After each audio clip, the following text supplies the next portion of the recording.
जिल्ह्यातील सेंदूरसनी व भवानी ग्रामपंचायती अंतर्गत बनावट जन्म प्रमाणपत्र तयार करणाऱ्या टोळीला अटक करून यवतमाळ पोलिसांनी सायबर फसवणुकीचा पर्दाफाश केलाय।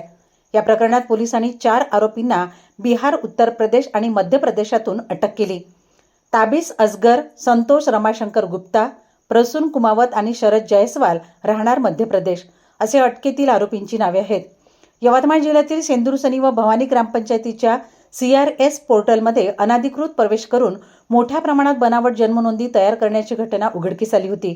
या प्रकरणी जिल्हा आरोग्य अधिकारी डॉक्टर सुभाष शहाजी ढोले यांच्या तक्रारीवरून पोलिसांनी तपास सुरू केला होता। सेंदूरसनी ग्रामपंचायतीची लोकसंख्या फक्त 1400 असताना पोर्टलवर 27,397 जन्मनोंदी आणि 7 मृत्यू नोंदी आढळून आल्या। त्यामुळे पोलिसांचा संशय बळावला।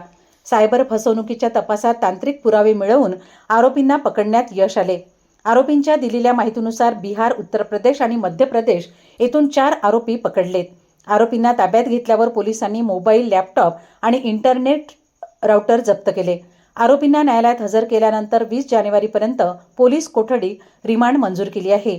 ही कारवाई यवतमाळ पोलिसांच्या सायबर यंत्रणेसह उपविभागीय पोलीस अधिकारी दिनेश पैसाने यांच्या मार्गदर्शनात करण्यात आली।